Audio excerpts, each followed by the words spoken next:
రథసప్తమి పర్వదిన శుభాకాంక్షలు. రథసప్తమి సందర్భంగా ఆధాన ఆధ్యాత్మిక వీక్షకులందరికీ సంవత్సరం పాటు సూర్యుడి సంపూర్ణమైన అనుగ్రహం కలిగి సమస్త సుఖాలు లభించాలని కోరుకుంటూ, రథసప్తమి రోజు స్నానం ఎలా చేస్తే జన్మజన్మల దరిద్రాలు తొలగిపోతాయో, రథసప్తమి రోజు సూర్యుడికి ఏ నైవేద్యం సమర్పించాలో, రథసప్తమి రోజు ఏ దానాలిస్తే జాతక దోషాలన్నీ తొలగిపోతాయో ఈ వీడియోలో మనం తెలుసుకుందాం. మాఘమాసంలో శుక్లపక్షంలో వచ్చే సప్తమిని రథసప్తమి అనే పేరుతో పిలుస్తారు.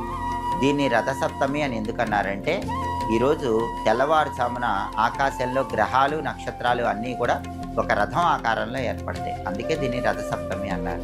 అలాగే రథసప్తమి నుంచి సూర్యుడి రథం తన గమనాన్ని మార్చుకుంటుంది. ఉత్తర దిక్కు వైపు తిరిగి వేగంగా ప్రయాణం చేస్తూ ఉంటుంది. అందువల్ల భూమి మీద ఎండలు బాగా పెరుగుతాయి. సూర్యుడి రథం తన గమనాన్ని మార్చుకునే రోజు కాబట్టి, వేగంగా ప్రయాణం చేసే రోజు కాబట్టి